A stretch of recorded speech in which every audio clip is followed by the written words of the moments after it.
Alors l'article 12 de cette proposition de loi légalisant l'euthanasie exclut délibérément les membres de la famille ou les proches de la possibilité de contester devant les tribunaux la décision du médecin accordant l'euthanasie ou le suicide assisté aux patients. En effet, la décision du médecin se prononçant sur une demande d'euthanasie ou de suicide assisté ne pourra être contestée que par le patient qui en fait la demande.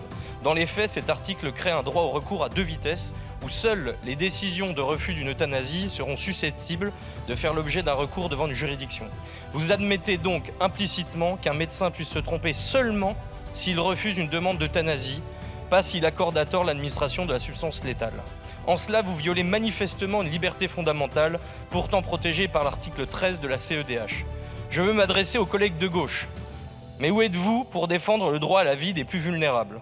Où êtes-vous pour défendre l'état de droit, et précisément le droit au recours effectif au bénéfice des patients victimes d'abus de faiblesse ou d'incitation au suicide?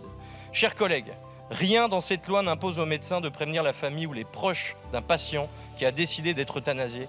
Rien. Non seulement vous allez inscrire dans la loi la possibilité pour un patient de subir en catimini la mort provoquée, mais en plus, vous refusez aux familles et aux proches le droit de contester une décision frappée du sceau de l'irréversible.